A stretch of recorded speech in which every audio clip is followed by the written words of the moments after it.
Shalom Bapak, Ibu, dan Saudara yang dikasihi oleh Tuhan Yesus Kristus. Berjumpa kembali kita di dalam Renungan Harian GKI Kebonjati bersama saya Frida.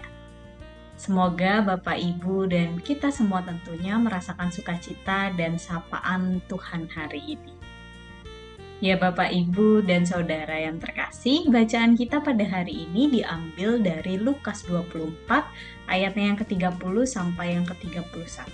Demikian bunyinya. Ketika ia duduk bersama-sama dengan mereka untuk makan, ia mengambil roti, mengucap berkat, memecah-mecahkannya dan memberikannya kepada mereka. Ketika itu mata mereka terbuka dan mereka mengenal dia. Tetapi ia segera menghilang dari hadapan mereka.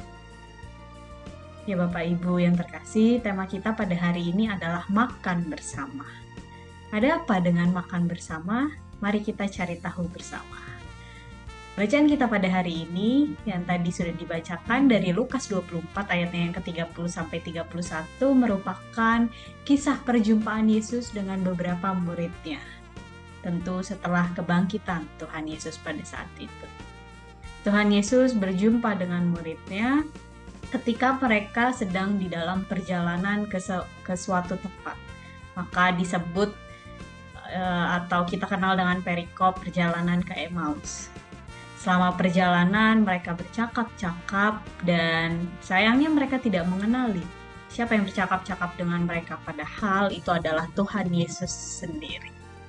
Hingga pada akhirnya mereka makan bersama dan Tuhan Yesus melakukan tindakan seperti kebiasaan seperti sebelum-sebelumnya ketika Yesus sebelum menghadapi kematiannya.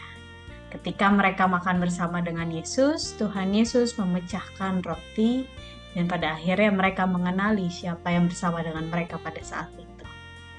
Melalui cuplikan kisah tersebut, kita bisa mengetahui bahwa momen makan bersama merupakan momen yang seringkali diingat oleh para murid pada saat itu.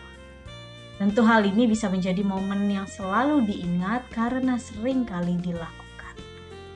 Momen makan bersama tentu bukan hanya sekali atau dua kali saja terjadi, tetapi sudah banyak terjadi mereka melalui makan bersama yang banyak sekali.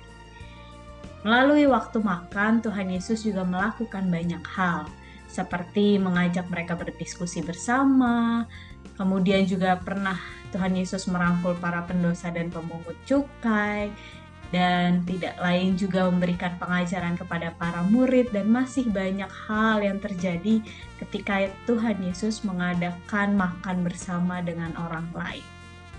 Pada akhirnya kita bisa melihat bahwa momen makan bersama adalah momen yang baik dan bukan hanya sekedar untuk mengisi perut kita untuk kebutuhan dasar seorang manusia.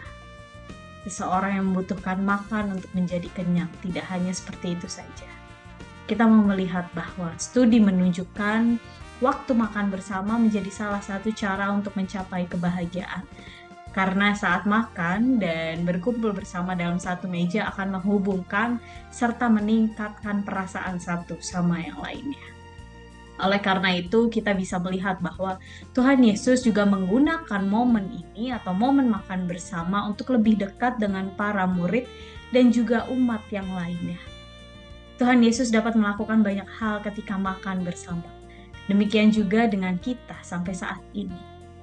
Oleh karena itu, kita mau melihat kembali kebiasaan makan bersama kita pada saat ini. Tidak jarang pada saat ini momen makan bersama dengan keluarga atau teman, rekan kerja atau yang lainnya, makan bersama hanyalah dilakukan untuk rutinitas belaka. Ketika menunggu makanan yang siap datang ke meja, kita sibuk dengan handphone kita. Ketika makanan sudah tersedia, kita makan dengan cepat agar kita bisa melakukan kegiatan kita yang selanjutnya. Perubahan zaman tidak jarang mengubah kebiasaan kita juga. Dan melalui kisah Tuhan Yesus tadi, kita diingatkan kembali untuk menjalin relasi yang lebih dekat dengan sesama kita. Terlebih lagi ketika kita makan bersama dengan orang yang kita kasihi. Oleh karena itu, Bapak, Ibu, dan Saudara yang terkasih, mari kita jadikan momen makan bersama untuk lebih saling mengenal dan lebih memperhatikan apa sih yang sudah dilalui oleh saudara kita, kakak kita, orang tua kita, dan masih banyak orang yang lainnya. Lewat cerita-cerita yang mereka bagikan. Oleh karena itu, selamat memulai makan bersama untuk menjalin hubungan yang lebih intim. Tuhan Yesus memberkati kita.